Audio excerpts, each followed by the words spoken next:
Se houvesse um Deus onipotente, bondoso e que está à disposição querendo ser conhecido por seres humanos, ele poderia fazer muito mais para que não houvesse nenhum ser humano que deixasse de conhecê-lo e cultuá-lo, do que supostamente ele está fazendo se ele existe. Será mesmo que o fato de Deus não se mostrar de maneira mais clara, mais óbvia para nós, constitui uma boa razão e um argumento contra a existência de Deus? Podemos, portanto, pensar que Deus não existe por causa desse tipo de argumento? Bom, no vídeo de hoje eu vou responder o Matheus Benítez. Ao contrário do que é de praxe, o Matheus Benítez ele é um acadêmico, ele é doutorando em filosofia e, portanto, nesse tipo de vídeo eu tenho que ter um pouco mais de cautela, cuidar das coisas têm que ser analisadas de uma maneira mais profunda. Matheus, esse é um tipo de juízo que você não está em uma boa condição de fazer. É um tipo de afirmação para a qual você não tem uma base para fazê-la. Por quê? Se Deus ele sabe todas as coisas, é plausível pensar, e é a perspectiva que eu defendo, que Deus sabe também circunstâncias alternativas. Deus sabe o que aconteceria ou ocorreria se outras circunstâncias fossem atuais. Então Deus sabe, por exemplo, que o Paulo faria se em vez de ter nascido em 1996, ele tivesse nascido, que sou eu, né, em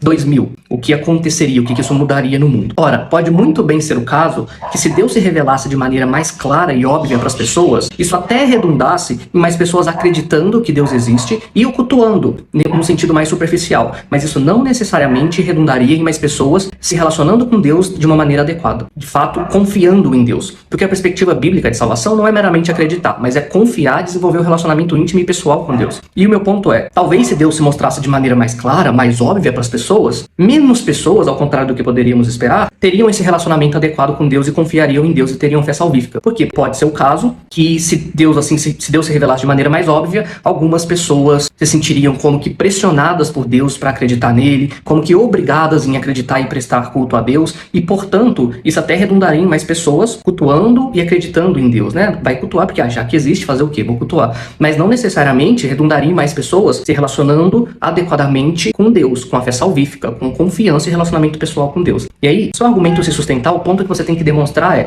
Deus, se ele se mostrasse de maneira mais óbvia, traria mais pessoas à salvação, traria mais pessoas a um relacionamento adequado com ele. E você simplesmente não está em boa posição para fazer esse tipo de julgamento, esse tipo de afirmação, esse tipo de juízo. Para colocar isso de uma maneira um pouco mais técnica e finalizar esse ponto, a improbabilidade de Deus existir com o fato de que ele não se mostra de uma maneira mais óbvia é proporcional à probabilidade de que se ele se mostrasse de maneira mais óbvia, mais pessoas acreditariam nele. Ou seja, se a probabilidade dele se mostrar de uma maneira mais clara e aparente trouxesse mais pessoas à salvação fosse alta, fosse elevada, então a improbabilidade de Deus existir, dado que ele não faz isso, seria baixa. Mas você simplesmente não está em uma boa posição para calcular qual seja a probabilidade de que se Deus se revelasse de maneira mais óbvia, mais clara, mais aparente, mais pessoas seriam salvas e teriam essa fé salvífica e relacionamento adequado com ele. Esse é o seu ônus, eu acredito que você não consegue sustentá-lo.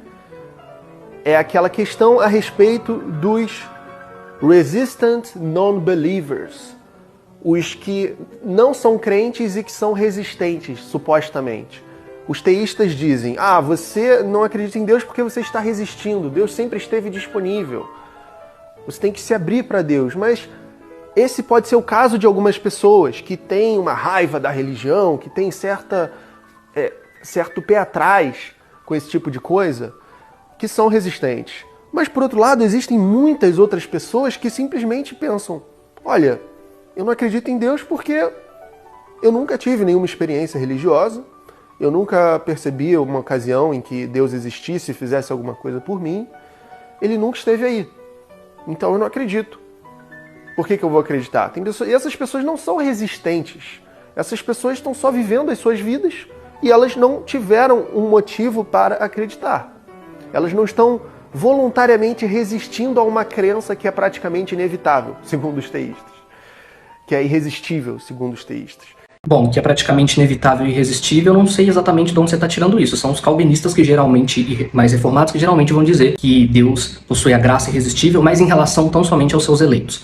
Eu não compro essa ideia, muitas pessoas no cristianismo, sobretudo na academia também, não concordam com isso. Então, você generalizou o cristianismo com base em apenas uma perspectiva dentro do cristianismo que é muito mais amplo. Isso não é essencial e não é nem majoritário dentro do cristianismo. Bom, em relação aos resistant non-believers, que são os não crentes resistentes, primeiro, como você sabe que eles não estão de fato resistindo só porque eles disseram? Esse tipo de juízo que tem que ver com a psique, com as intenções escondidas das pessoas, é difícil de fazer. Não é uma coisa clara, mesmo que a pessoa diga, pode ser que ela intenção de fato seja B, a pessoa pode se auto-enganar. Então, seria o primeiro ponto. Em segundo lugar, resistência não precisa ter essa ideia de estar positivamente, deliberadamente resistindo. Resistência pode ser simplesmente no sentido de ignorar. Ignorar a graça salvífica de Deus, os apelos do Espírito Santo, as evidências, os argumentos, porque se o problema é argumento, eu acredito que nós temos vários e bons argumentos em favor da existência de Deus, da confiabilidade histórica da ressurreição de Jesus Cristo e da confiabilidade histórica dos evangelhos do Novo Testamento. E aí, via de regra, muitos simplesmente ignoram isso. Não podemos nos esquecer do fato de que existe a chamada epistemologia afetiva, de que as pessoas muitas vezes acreditam no que acreditam por causa de seus afetos, não porque a razão os conduz a acreditar no que elas acreditam. E aí, levando em consideração que nós temos boas evidências em favor da existência de Deus, pelo menos essas coisas deveriam ser consideradas seriamente. A maioria das pessoas que simplesmente não acreditam, não as consideram, não estudam, simplesmente ignoram tudo isso. Levando em consideração que é difícil fazer juízo sobre essas intenções ocultas das pessoas. Levando em consideração que resistência não é deliberadamente, ativamente, positivamente resistir, mas pode ser simplesmente ignorar, né? Pode muito bem ser que hajam, é plausível pensar que hajam resistant non-believers. Então, esse é o meu vídeo. Eu sei que eu me estendi um pouquinho mais do que eu queria, mas tem que ser um pouco mais cuidadoso.